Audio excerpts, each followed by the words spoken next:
Welcome, my name is Scott Zimmerman. This webinar is being recorded and we're going to jump right in. And what we're going to do today is I'm not going to try to sell you anything. I'm going to try to add a lot of value and give you some ideas of what we've seen successful salespeople and professional service providers do that got them great results. Hopefully, I'll be able to give you one or two new ideas you hadn't thought of. And again, I encourage you to feel free to jump in if you have any questions, comments, or ideas that you would like to add.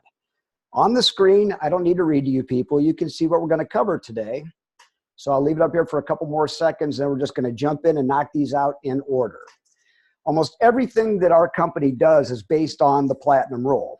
Now, the Platinum Rule is a more sensitive, modern version of the Golden Rule. Now, we believe in the Golden Rule 110%, especially when it comes to ethics and values and morals and integrity. But sometimes if we treat people the way we want to be treated, that's not necessarily how they want to be treated.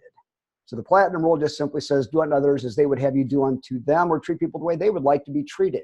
And the way to do that is to use a 4-style model of observable behaviors. And there is nothing new, whether you call it the Platinum Rule, social styles, DISC, there's a lot of 4-style models out there. And why have they been out there forever, for 4,000 years, since Hippocrates? It's because they work. There's nothing new in what we're doing here, except we're going to try to teach it in such a way that it makes it easy for people to actually do something with it. The key word here is not exposure, it's mastery. How can you master the art of adaptability? One of the main reasons I wanted to co-author and partner up with Dr. Alessandra, not only is he absolutely brilliant, but he took something that was complex and he started talking about it in a way that made it easier for people to wrap their brain around this. So instead of saying, you know, Bob is a director or Scott is a socializer, that's very dangerous, because all of us are capable of changing our behaviors depending on what we're doing, who we're with, or what decisions we're making. And the way I like to teach it, instead of it being an adjective, is more of an adverb. So when I'm with somebody, I'm looking at them while they're speaking, and I'm like, what mode is this person in? If somebody's taken over the conversation and they speak very rapidly as I do and they're focused on business, that person's in a directing mode, and I know they want to make a decision quickly. If somebody's telling jokes and wisecracking and having a good time, and I can tell they're socializing. And if somebody is being really warm and quiet and cooperative, but giving a lot of nonverbal feedback, I know they're in a relating mode to what I'm saying. And if somebody is very quiet and analytical, and you can tell they're very thoughtful, they're in their thinking mode, and that person's going to need time and space to make their decisions. So I do that. And when I learned about this, I realized I only had to pay attention to 2 dimensions of someone's behavior. I'll go in that in a little bit, but I felt like I got new sunglasses. When I was staring at someone, I was thinking, okay, I only got to pay attention to both speed and temperature. And I'll cover this here a little bit more, but it's that easy. So when I look at someone, I see 2 dials like a dashboard on their forehead. What pace is this person going at? And where are they focusing the conversation? How warm are they being? So let's talk about that a little bit more. Again, the 2 dimensions, if you can think left to right, of being speed. So on the left are people who are a little slower, and on the right, people are a little faster. Temperature gauge going up and down as it would on a car. People who are warm and friendly are open people, and people whose engines run a little cooler and they're focused more on facts and tasks and data, those are your guarded people. Harder to read, harder to get to know. We go into this in great detail, both in the book and the online sales training program that I'll go into in a little bit. But just know this, if someone is more direct and indirect, they're confident, assertive, fast-paced, impatient, competitive, very outgoing, extroverted. They tend to walk fast, talk fast, make fast decisions. On the other hand, I'm married to a woman who's indirect. And she's much more quiet, cooperative, introverted. She needs time and space to make her decisions. And when she speaks, she's a little more softer and a little more monotone. So that's how I can tell she's being indirect. Direct people, firm handshake, they stare you right in the eye. Indirect people, a little bit of a softer handshake, and they tend to drop eye contact. You could probably see yourself most times in most situations with most people on one end of that spectrum or the other, or maybe even close to the middle. Open and guarded is a dimension of warmth and where people like to focus the conversations. Guarded people are mostly focused on facts and tasks and data, and they're harder to read, harder to get to know. Whatever they're thinking or feeling tends to stay on the inside.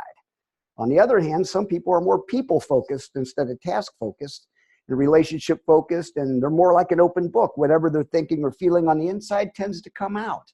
They're more naturally huggers and touchers. So they're just more people focused. Now, if you put those two together, you can come up with your 4 styles. So if somebody is both guarded, that means they're task and data and fact focused, but they're direct, very confident and assertive and fast paced. Well, there's your director. This person wants to take control. They want to make fast decisions. They're results focused. They're goal focused. They're the kind of person that just takes over everything and they just want to get stuff done.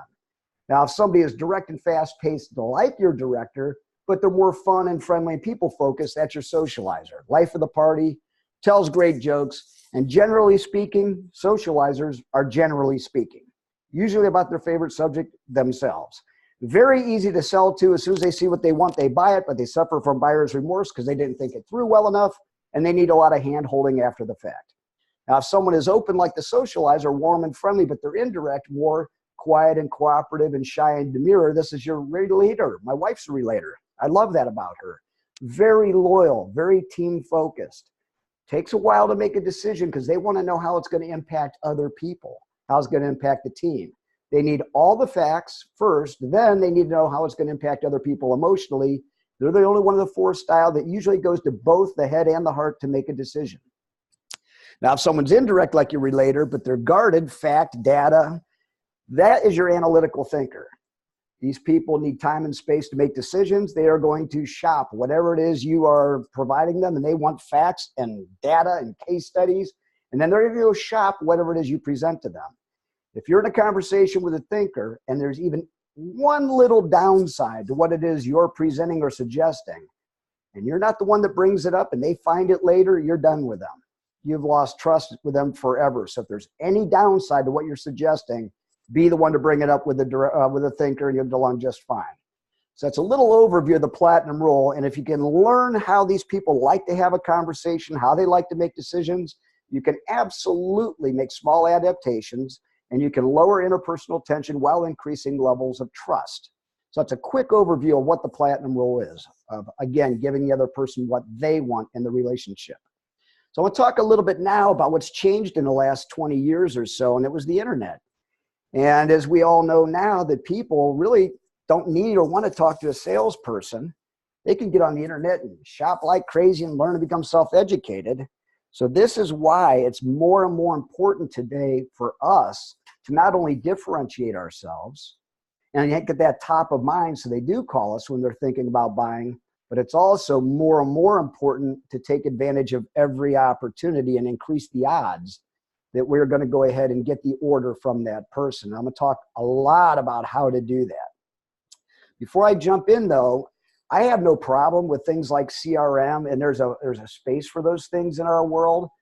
But I also like to talk a lot about anytime a salesperson or a professional service provider is not actually doing the activity of selling, it could be very expensive. So for example, let's say a professional salesperson is bringing in $1 million a year of business. There's 2,000 work hours in a year. So that means that person's time is worth exactly $500 an hour, right? If that company's selling at 30% gross margins, that's $150 an hour of lost gross profit. Every hour that salesperson is doing any sort of an admin task. And stop and think about if you just outsource those things for $25 an hour, what do you think would happen to the profit of your company? For whatever reason, most managers don't think that way. So I'm trying to create a shift in thinking about the best and highest use of salespeople or professional service providers. It's the same thing. And if you know what your 2 or 3 most high payoff activities are, spend as much of your day every day in those activities. Now, the kind of selling and marketing I'm going to be talking about is not your typical business to business. I'm a big believer that everything is person to person, not business to business. No matter what we're selling, the first thing, as we all know, we have to sell is ourselves. And so how do we do this? Well, I know that when I work with, let's say, professional service providers, like B2B attorneys and accountants and coaches and trainers, I always talk about, I'm like, look, you need to go out and meet as many people as you can. You need to also foster your referral partnerships. You need to build a strong personal brand, and I'm going to get into that a little bit later, and you've got to nurture every relationship. Now, if you stop and think about it, the better we get at what we do, the busier we get providing the services or the products and the less time we have for the prospecting activities we did when we first got started. So this is why we're going to be talking about trying to automate as much as possible and maybe even getting some help to nurture these relationships effectively. So if you're a professional salesperson, and I said to you, I'm going to turn you into a manufacturer's rep tomorrow, and your company is your first client, what would you be doing differently? You'd start thinking about time a little differently. You'd start thinking about maybe sharpening your skills a little bit more. You'd also start thinking about either delegating certain tasks or outsourcing them. And why would you do that? Because now time is money. And now you're thinking differently. No matter what you're selling or what professional services you're providing, try to think that way and try to start shaping your career a little bit differently. Now let's talk about our personal brand, not the corporate brand of Cyrano Service, but the personal brand of Scott Zimmerman. And what I always talk about is that your brand is the adjective that people use to describe what you do when you're not around.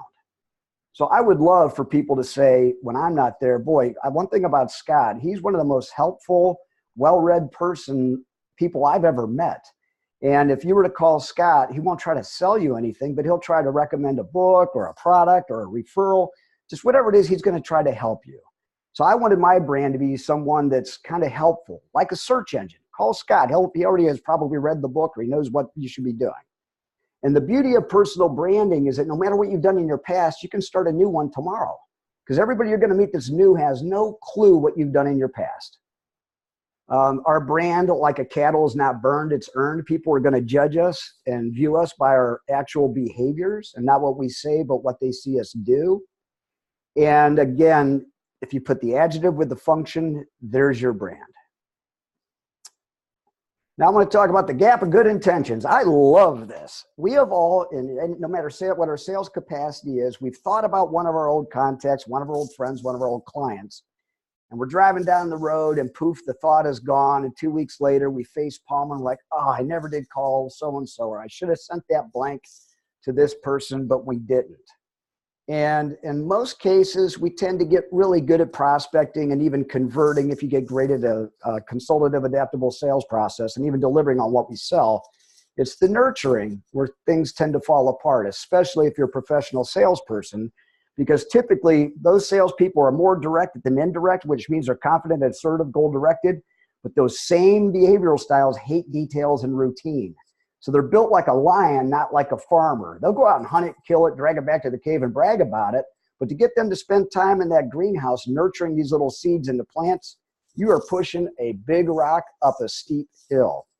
And no matter what you're selling, in most cases, they're not going to switch who they're buying from you just because you've got a great spiel. It's going to take a while for you to be in the right place at the right time for them to finally want to do business with you or have a need for what you do. So I always get this metaphor of like a greenhouse. And if you don't have a system for your database and your contacts, all you're going to do is live your life picking whatever low-hanging fruit comes your way. It's always in my mind, I wanted my fruit separated, nurtured, automated, watered, fertilized, so that I always have ripe relationships to do. And the process for doing this would be, well, let's say you meet somebody and you find out that they want to grow sales. And so you would email them something with an article to help them grow sales, another article to help them grow sales, another article maybe on marketing. And then you get a phone call reminder, all automated. And then it'll be a note and it'll say, call Bob. He's a director. He's interested in product number 3. You send him, 3 articles on sales. So when you call Bob, you got something to talk about other than buying something from you. So this is what we like to do in the Cyrano Service and do this for our clients. They don't have to do anything. We do everything for you. And our job is to put you, the salesperson, the professional service provider, at this lovely intersection with a lot of people that you've met. And we're going to put you right on the corner of both trust and timing. People will like you. They've seen you follow up and follow through. You've been sending them a lot of things to help them that aren't salesy. Probably don't even mention what you really do. It's really the antithesis to traditional interrupted or permission marketing. This is all about the other person and finding out what they're interested in. And to that end, we've purposely built campaigns that have articles in them around the most common things somebody would want in their career. Entrepreneurship, leadership and management, sales and marketing, personal professional development, all can be automated with one phone call or one click from the phone. Now, we also recently, my old friend, little business partner and co-author, Dr. Alessandra, he took it upon himself to take that book. It was a top 50 all-time sales book that he and I co-authored called The Platinum Rule for Disc Sales Mastery. And Tony went out to Vegas in a high-end studio and recorded an amazing series of videos to walk people through the process of identifying someone else's style, adapting to that style, how to stay in rapport throughout the phases of the buying process. And that would be connecting, exploring, collaborating, clarifying commitments, and assuring. And he did a great job with this video series that we now make available. It's self-paced. Salespeople can go through it. It's only $30 a month. And then I augment every time someone goes through one of these classes, and they're short, 15, 20 minutes, I'll start sending them emails on things they need to do to go from exposure to mastery. And then these emails are exercises and tips of things that you can do for the next week, focusing on mastering one of these skills until you have it down cold and you're unconsciously competent at it. And so we've priced it to where salespeople can just sign up and buy it themselves if they want. And again, it's a great product. Now I'm going to be closing here with exposure to another product I fell in love with the moment I saw it. So one of the things about DISC for people that manage and lead other people, and this isn't just sales managers or people high up on a multi-level network. This also would be for anybody who manages anybody in the corporate world. And as they all know, that using DISC to interact with another person is going to improve your results. If you know that you need to slow down with some people and use logic, that helps. If you know that you need to make it kind of fun for the other person to speed up, that helps. The problem is that those reports that you have on each person, on each of your salespeople, or everybody on your team, they tend to go in a desk drawer and you tend to forget how to apply DISC. Well, there's this great company out of Columbus, Ohio, who made a product called Teamkeeper. They partnered up with Dr. Tony Alessandra with his online assessment business called Assessments 24/7, and they combined two online assessments, your DISC behavioral style assessment and the other person's values or motivator assessment. And they took the data that came out of these results and they put them on a dashboard right on your computer. So if you have to go into a meeting with anybody that you're trying to coach or motivate or counsel or correct, you can literally on one click look at this person's behavioral style, look at their persona. As you notice up towards the top, you can click and look at what motivates them, what people skills they have and how they rate on that, how they like to be engaged and how they like to communicate. This product will take a mediocre manager and it will make them amazingly better, literally overnight. It's like looking into an MRI of another person and know before the meeting how they want to get through that meeting, how they want that meeting to go, what you're going to do to lay the breadcrumbs after that meeting. So for example, as soon as you look at this guy, you can click on what does he like? What does he want to expect? On the left is his motivators. This guy's motivated by knowledge. This guy's also motivated by economics. So for me, if I was leading this guy and he was a salesperson, before I'd even offer to give him a cash bonus for hitting his goals or her goals, I would say, you did a good job. I'll tell you what I want to do. I'm going to give you a $300 gift card for Amazon. And you can buy all the sales books and videos and anything you want because I know you like to learn new things. And as you go through each of those, would you be so kind as to maybe do a 20-minute webinar for the rest of the sales team and share what you learned? That would motivate the heck out of Daniel. So rather than give him $300 cash and get a, yeah, that was nice, why not give him something that really is right in his wheelhouse? The last thing that I can show you is that you can go in from a drop down and whatever it is you need to do for this other person, it will show you the do's and don'ts. So if I needed to help Daniel, I would click on that drop down and boom, there's everything I need to know. This is how this person wants to be helped. This is the coolest thing I think I've ever seen. So then lastly, for each person, very quickly, you'll get a communications do's and don'ts with this person. And again, it's hard to miss when you've got this kind of data. Now I'm getting to the very end here because the guy who got you on the call, as you know, Robert Browning, thank you, Robert, is a master affiliate for our company. And he's going to show you, and I want to show you how easy it is to refer people to either me or Robert, or to make a referral where there's no pressure and no expectations whatsoever. And a good friend of mine bought a franchise out of Indianapolis and brought it to Ohio. And we started doing this. And I'm telling you, it works great. So let's say I wanted to introduce Bob to John. And I know both of them. I'm just going to start an email to Bob, and I'm going to copy John. And I'm just going to put in there, I'm going to say, Bob, meet John. John, meet Bob. I know and like and respect both of you, but you two haven't yet met. I want you two to organize either a phone call or a meeting and get to know each other a little bit. And I want you both to report back to me what you learned about the other person. There's no pressure. There's no hint that I'm endorsing you in any way or your products or your services. But what's really cool about this method, you're going to be shocked at what you've learned, what somebody else learned about somebody you thought you already knew. They might talk about CrossFit or kayaking or who knows. But a lot of times they'll also find a way to do business together with no pressure whatsoever, and it takes the pressure off you as well. So I've covered a little bit of an overview of what my company does, and hopefully you've picked up a tip or two on some things that might help you in your business or your career. So if you would like to unmute, if you have any questions or comments or concerns, now would be the time to just jump right in and swing away. I'll try to get everybody unmuted here. Okay. And is it okay if I make a few remarks, Scott? I would love that. People are formulating questions. Sure. Yeah, so just a little background. Years ago, Dr. Tony Alessandra did a groundbreaking program from Nightingale Conant called Relationship Strategies, and it literally saved me in a corporate environment because I was being open and direct with people that are self-contained and indirect, and I didn't get it at the time. But I was able to survive there a couple of years longer just from making that shift.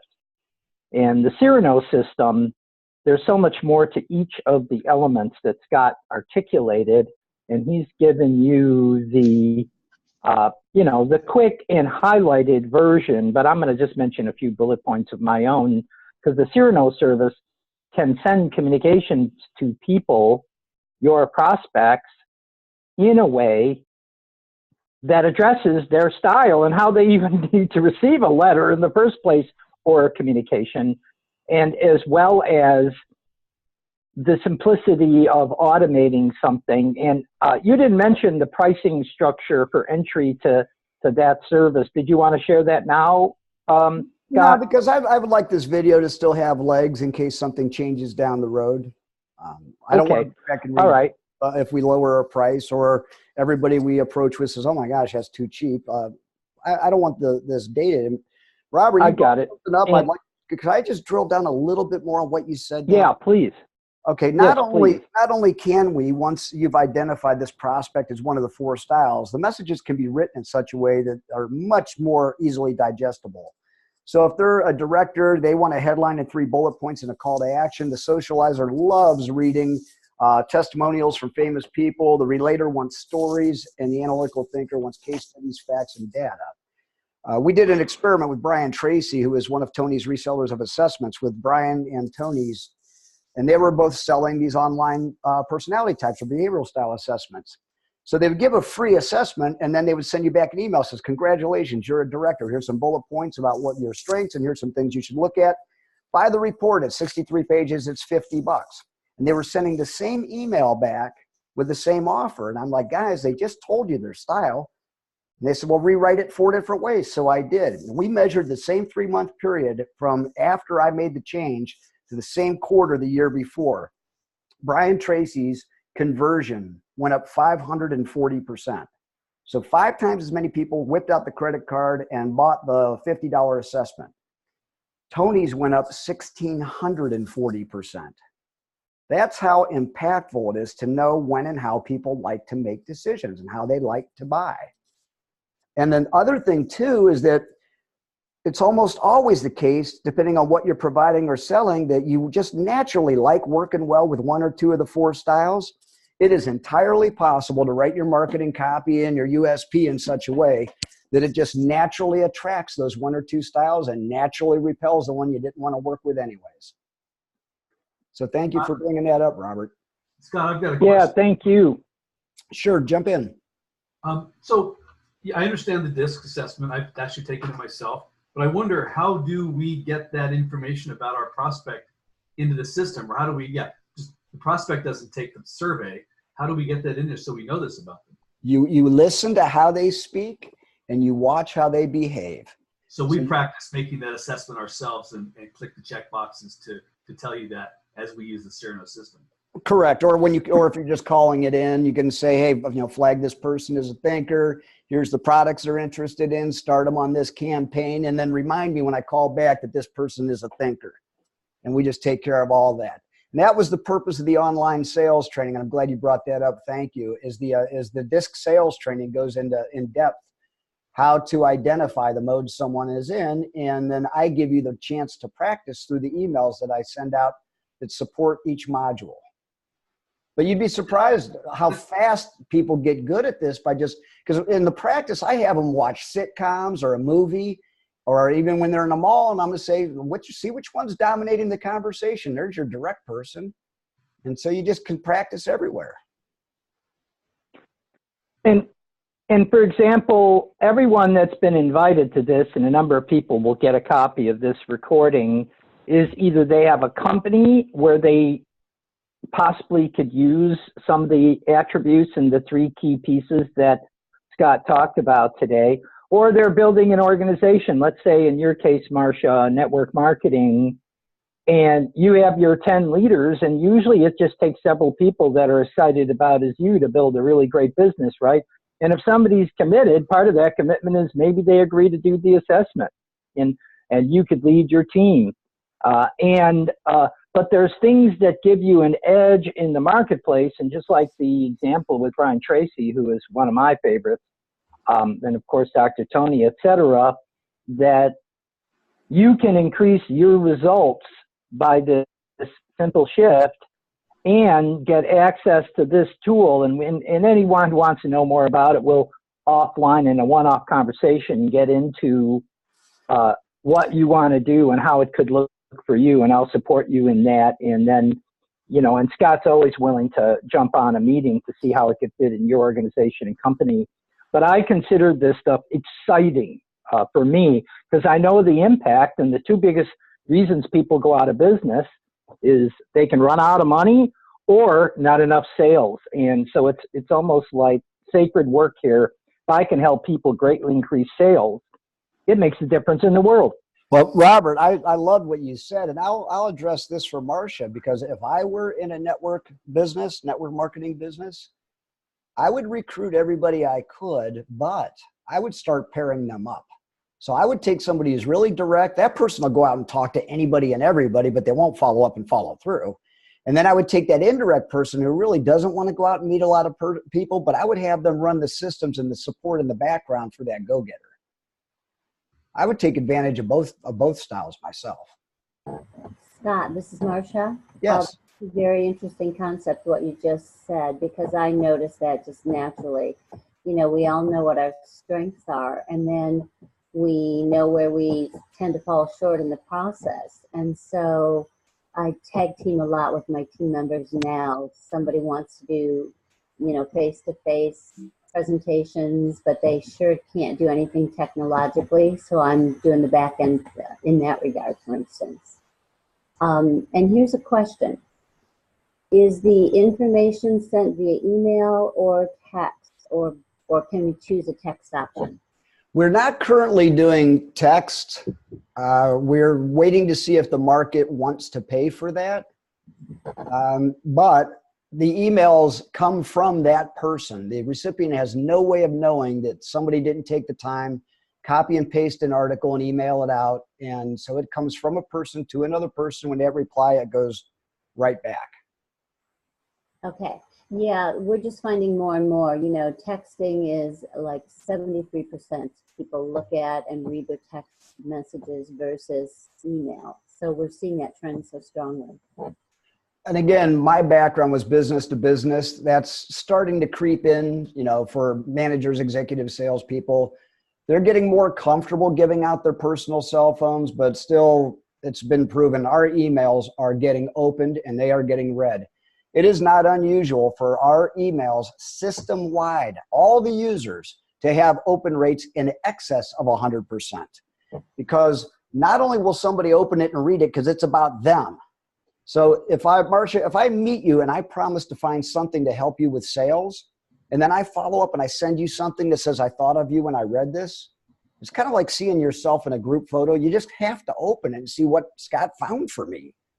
And then a lot of times these will get forwarded to someone else and they'll say, hey, I know this guy and he keeps sending me helpful stuff. I wanted you to read this too. So email is certainly not dead, but we're certainly always wanting to skate to where we think the puck is going. You bet. Thank you. Absolutely. That's a good idea and a good question. Anybody else have anything that they would like to ask or add? I've got a comment. As I research, CRM systems for my business power tools dashboard, I look at things that I have to pay for, all the way to Salesforce at one end of the spectrum, which is, I think, very expensive. And there's a whole bunch of free stuff online. Nevertheless, at the same time, I shudder to think about, as I scroll through ancient emails of mine, more than a month old, emails into the last year, and all the deals that I had started going along that I just forgot about. And I just dropped, and I went, oh my God, I can't believe I never followed up with that guy. And I think to myself, so with the CRM system that I do use, I have to do it. And the problem I have, and I think everybody has, this is where your Cyrano system helps or makes all the difference in the world, is that you do the follow-up for me and manage it. So it's not just customer relationships management, as what CRM stands for. It's really customer relationships managed, by you guys. And I think that makes a world of difference, because what good is it if I enter some information into my CRM system and then I forget about it, or I don't follow up with them, or don't do anything with them? And we all know that the sale occurs, after at least 5 contacts? Like you showed your picture of the little plants growing there. So if I only talk to the guy once or twice and don't follow up 3 and 4 and call him back on 5 or 6, it's over. Well, that's so common, it's scary. And when I meet someone, if they say, no, I already have a contact manager, or I already have a database, I already have a CRM, I'm like, great. Do you want to do a quick test and see if it's working for you? And they're like, what do you mean? I'm like, pick any letter in the alphabet. And they pick, I don't know, J. And I go, pick any letter or number from 1 to 10. And they go, 5. I'm like, open up your contact manager, go to the 5th last name that starts with J. And they go, okay, got it. Have they heard from you in a meaningful way in the past 30 days? Nope. Do you have a next touch scheduled? Nope. Want to play again? Nope. And invariably they'll look and I'll go, now seriously, what percentage of those relationships are being nurtured properly? And they'll go 5% if I'm lucky. And then I ask the $1 million question, which is, if you had met us 3 years ago and every single person in there knows you, likes you, you have a great personal brand of being kind, considerate, and helpful, where would your sales be today versus where they are? And they go dead quiet. Yeah. And I go, well, you want to get started today, because 3 years from now, it's going to be 3 years from now, whether you hire us or not. Yeah. You mentioned before that I'd seen in your system. You didn't show it today, but it has to do with, it's kind of like a landing page where, so I use email systems. I have the sales funnel things built where someone gets my free booklet on, how to gain the advantage with investors to fund your business. They click on that, they get that, and I start sending them an email autoresponder sequence for that. But I don't know really anything about them. I don't know what their real priority is. I'm selling a Swiss Army knife line here. And if they want the knife part, and I'm pitching the screwdriver and the bottle opener and the scissors, I still don't know what they really want. I need to sell them the first thing, then the next things. I'm not finding out from my autoresponder system what they're really interested in. What are they after? How do I follow up with this guy, let alone even know what their style is? When are you going to come sell for me? You know this better than I do. What Burke is describing is called profiling. Yeah. And we build not only a landing page or an opt-in page, but also in the system itself, so we can do marketing remotely perfectly. If you tell us that they're interested in product number 3 and they're an analytical thinker and they're interested in leadership and management, we can capture all that. And so if you ever want to push something out on product number 3, you just tell us. And then say, you know what, most of these are analytical thinkers. Can you use some case studies and data, and we can write it a certain way? We can mine your database remotely, find everybody you met who's interested in product 3 in a certain style, and push that email out to all of them, and they'll all think you just sent it just to them. So it creates very detailed, accurate messaging based on what you tell us about the other person. And that would be custom configured for everybody who uses our service. And that's part of what we do in setting you up. Extremely effective. And we never, ever interrupt somebody with a message that's not relevant to what they've told you they want. So we have eliminated what's called attention erosion. And so one of the reasons that some email people are having so much problem is that when they send you 2 or 3 things that they're not what you're interested in, you start resenting their name in your inbox. Well, the only time people receive something from you is it's because they said they wanted it. Scott, I wanted to comment on the core concept of the platinum rule. First, it sounds simple, and it is really is simple to understand that you can treat people how you want to be treated, yet in the platinum rule, they may not want to be treated that way, and you can alienate people treating people the way you want to be treated. But the awareness it takes, which is just a simple shift over time, that you get another level of awareness to be more present with people, to not just run around like a bull in a china shop, where you start to be more observant, slow down, warm up, cool off a little. I mean, you're still being yourself, but you're being considerate to better communicate with people where they're at rather than where you're at. And Robert, it's just like I'm speaking your language is all I'm doing. So you're right. For most people, I have to slow way down, because I'm sure you just heard me.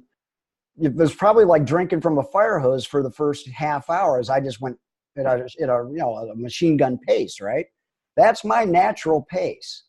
And I have learned to, first of all, when I started practicing the platinum rule, it forced me to slow down and notice more, which by itself was a blessing.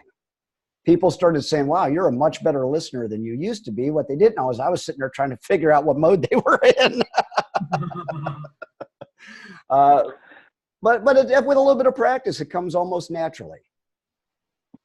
And Dr. Tony Ella, for the National Speakers Association and worldwide, I think is one of the most awarded living speakers and communicators today. And he's been recognized for, I don't know, it's got to be at least 50, not 50, but probably 40 plus years as the preeminent authority in this area. But it's not an over intellectualization, go over your head thing. It's a make it easy to understand. And that's why he still has one of the most popular programs that ever came out of Nightingale Conant. Most people, over 40 who know who that is.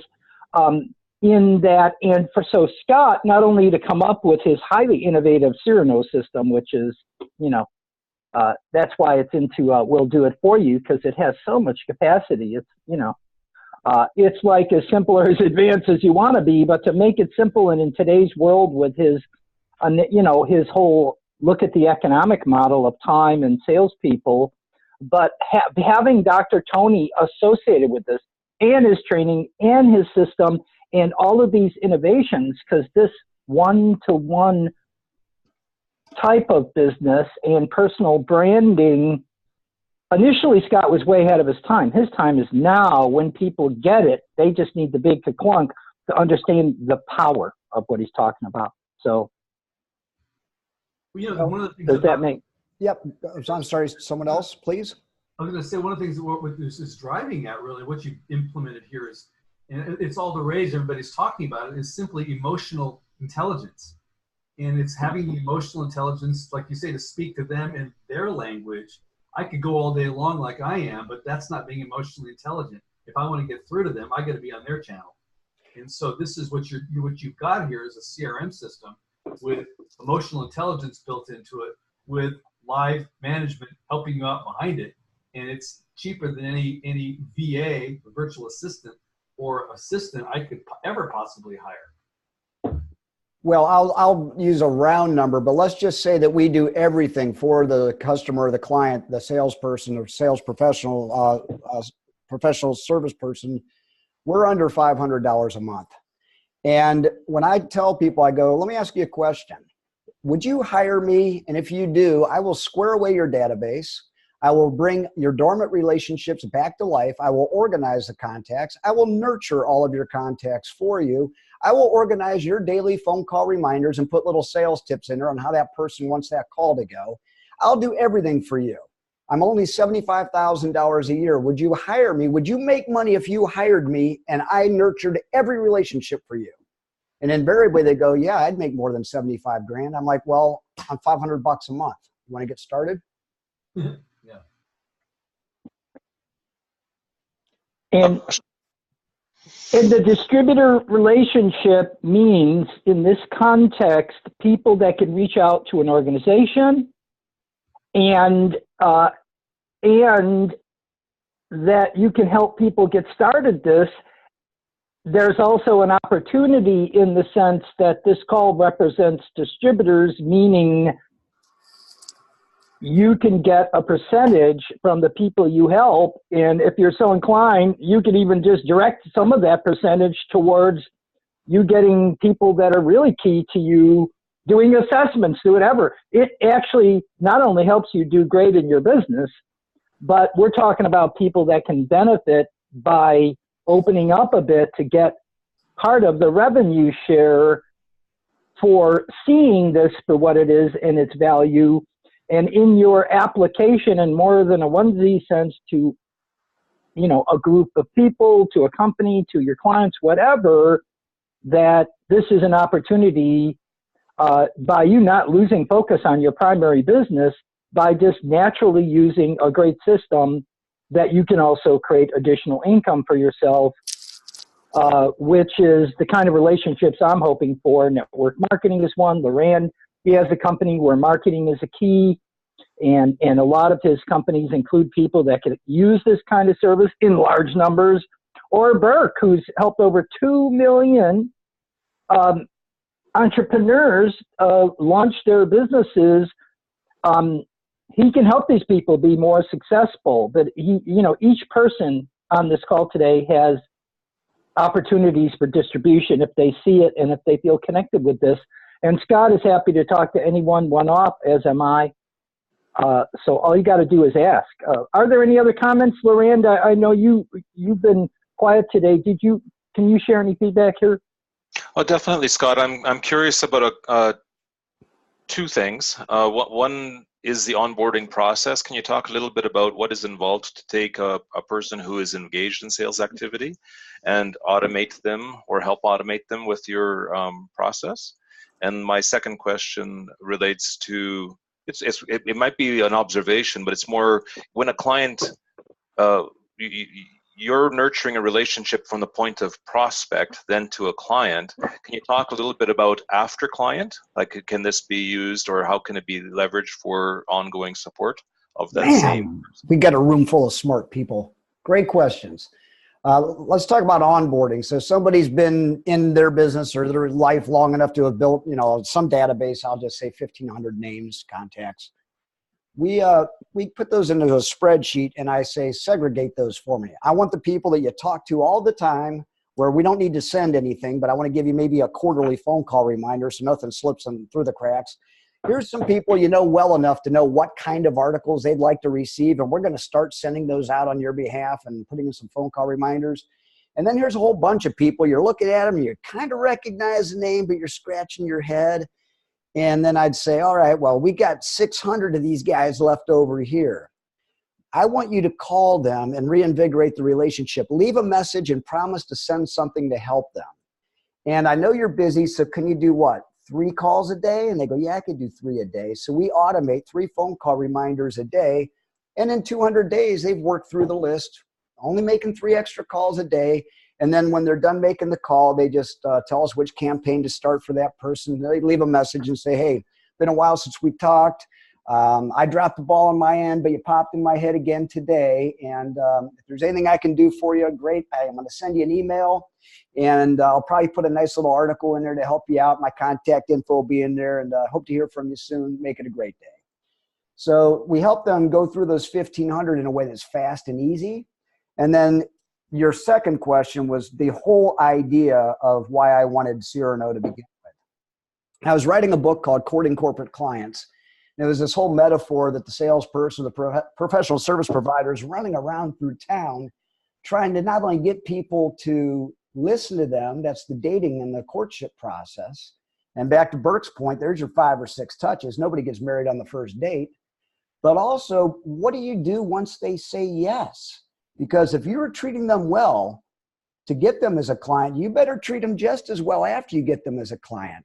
So at that point in time, we work with each person and we say, what do you want to do for your A-level clients? So let's put a strategy and a budget in place for that. What are we doing for the B, and what are we going to do for the C? And so depending on what that might be, let's say that you've got a $50 budget once a year for an A-level client. We could go so far as to make note of their hobbies and interests if you tell us. Then we can automate a reminder like a week or 2 ahead of time that says their birthday's coming up in 2 weeks and they like the Cleveland Indians and the budget's $50. You want us to find something on your Amazon account and send it out? What do you want in the note? So we can do anything remotely to help somebody take it off their plate, put it on our plate, and get it done. We can send out a birthday email on their birthday. We can send out a business anniversary thank you. We can do anything for our client. Nothing's out of bounds. Oh, that's helpful. Thank you. And then the onboarding process, can you talk a little bit about how long, like once I engage with you or when you have a new client, what's the process that a new client has to go through so that they can start immediately benefiting from the service? What's the time? Usually 2 one-hour meetings. Okay. The first one is we're going to start building the profile on what you need to know and how we're going to leverage it. And the second one would be the strategy and the execution of getting that database coming to life. And then after a while, I suppose that becomes, you start tuning the system. What's the interaction I have with you over the course of improving the system? So once it's running, how often do we engage with you again to tune it? Man, okay, I need Burke selling for me, and I need you doing my marketing. So what it would be this simple. Let's say that you've been using the system and you're profiling, let's say 5 different things you're noticing about people. And all of a sudden it pops into your head and you go, you know what? I think I want to market differently based on their job title. And say, the plant supervisor should be getting this stuff, purchasing agents this stuff, and the CEO should be getting this other stuff. You just send an email to us and says, please add job title and these 3 subcategories to my system. That's usually done within a couple hours. Did I answer it correctly? Oh, it is. I mean, it seems like it's a very efficient process, and then through the feedback we get through our engagement with our clients, then we get the tuning that can be done very efficiently as well. So that makes sense. Thank you. I've got an idea for this small group here. Why don't we do a second one, maybe a week out, and we'll do it just on how it works, and you can see how we get the spreadsheets imported, how we start automating phone call reminders, how your reminders come in by email, and then people could actually say, oh, okay, well, on my end, that's pretty easy. I see what they're doing on their end. They're doing the heavy lifting. That's okay. So a couple questions. This is another how it works question. I agree. Maybe a separate session just for the how it works, because I'm one of those guys who's, I'll believe it works if I know how it works. Although that doesn't make sense when I'm looking at a jet engine or a water. Yeah, okay, it works. I get it. Anyway, but in this, I'm curious a couple things. One, I presume we can report what we want to tell you via phone, text, email. Every modality works. Yeah. Yep. And then we can go into the system, say later in the day, to verify. Like, okay, I'm going to make sure, because I was driving. I don't know if you can hear me clearly or not. So I want to go in and check at the end of the day to be sure that what's entered in the system is accurate. Yeah. No, people don't really want or need access to the technology, because our whole point is there's nothing new to learn. No, I don't want to access the technology. I just want to access the database of the account to see what boxes are checked for those guys. Well, yeah, certainly we've got a very simple mobile app that if people want to use it, it's no extra charge. You can go into a search for the contact, click on their name, then go look at the profile. Okay. But chances are, if you emailed or texted it in, we're just very polite people, and we'll just send you one back and say done. Okay. Or I could go into the mobile thing and simply enter the information in the mobile on my own. You absolutely can. I didn't even talk about that because Bob doesn't want me to push the mobile. But quite frankly, we do have a very simple website that works from every internet-connected device. You can update notes. You can schedule a campaign. You can change contact information, and you can update a profile if that's what you'd prefer to do. I think that'd be wonderful. It's why we build it. The other question I have along those lines is, so you send out, you have a lot of information that you've got from Dr. Tony and others to send out depending and stylized depending on their style. Can I add in my own messages that talk about my business? Not only that, but if you send it to us, we'll look at it, we'll wordsmith it, we'll make sure there's no typos, no grammatical mistakes. We'll enter it for you and send you a proof before it goes out. I can't include secret codes in my typos. Never mind. Well, you know, I've just always been a big believer that people tend to judge us based on what they see, and if they receive something that's got misspellings or poor grammar, it doesn't help us. I judge people on that too all the time. Anyway, yeah. Well, folks, we're coming up at the top of the hour here, and I always try to be as punctual as I can. Is there anything giant that somebody needs to get in at this point in time? I'm good. All right. Well, thank you all so much for playing nice with me. And I'm going to go ahead and wrap it up here. Scott Zimmerman, Cyrano Service. Thank all of you for who joined live, and thank all of you for who listened. And my promise would be, if you send anybody my way, I will use the platinum rule, and I will treat them with kindness and respect. And whoever you send my way, I will hope they will call you back and say thank you. I really enjoyed my conversation with Scott. So thanks again to all of you, and I hope you have a very blessed day.